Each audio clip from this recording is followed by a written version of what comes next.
Meghan Markle and Prince Harry. Never a dull moment with these two, right?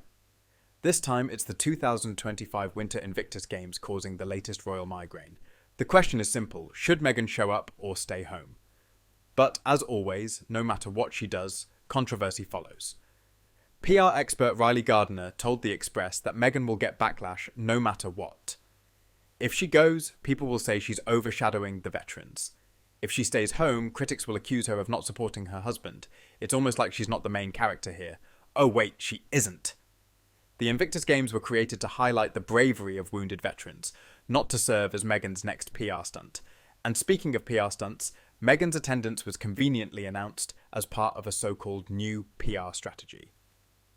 Because nothing says authenticity like blasting out a press release about your support before even showing up. Isn't the whole point of a PR strategy to not make it obvious that it's a PR strategy? But then again, subtlety has never been Meghan's strong suit. Let's talk money, because there's plenty of it flowing into this event, but not necessarily for the veterans. The Invictus Games reportedly receives around $60.4 million in funding, and somehow Meghan is set to receive a sizable cut of that for showing up. It's rumoured that Meghan will be getting paid up to $500,000 just to attend. For what, exactly? A few staged photo ops and another one of her cringe-worthy inspirational speeches. Meanwhile, actual veterans are struggling to pay their medical bills. But sure, let's pour more money into Meghan's wardrobe budget and first-class travel expenses. It gets worse.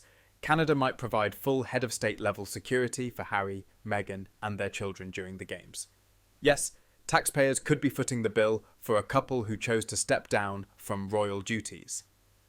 Let's not forget the actual purpose of the Invictus Games, supporting wounded veterans. The people who actually sacrificed something, yet instead of keeping the focus on them, the conversation keeps getting hijacked by Meghan's latest PR antics. It's infuriating. Veterans are out here paying for their own medical treatments while the Invictus Games budget is being spent on Meghan's designer outfits and luxury accommodations. Maybe the real Invictus, Latin for unconquered, here is Meghan's ability to milk every event for maximum personal gain.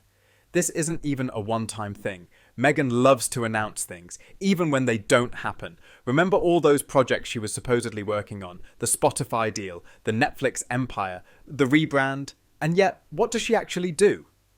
She makes headlines for existing, but the follow-through is always questionable.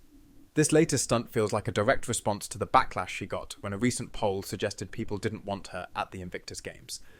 And in true Meghan fashion, she just had to prove the critics wrong.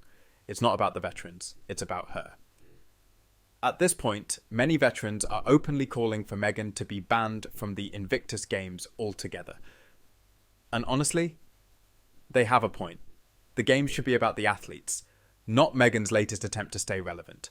Why does she need to be in the spotlight all the time? What does she actually bring to the event? Compassion? Hardly. Empathy? Please. The only thing she seems to care about is how much attention she can divert toward herself. Veterans didn't sign up to be Meghan Markle's background extras in yet another self-serving spectacle. They deserve better than this circus. And honestly, if Meghan really wanted to support the Invictus Games, she'd do the one thing she refuses to do: step out of the spotlight. So yeah, let's go ahead and ban Meghan from the 2025 Invictus Games. Let the veterans have their moment without her turning it into a PR opportunity. And while we're at it, can we bring back the tradition of throwing tomatoes? Because at this point, it feels well earned.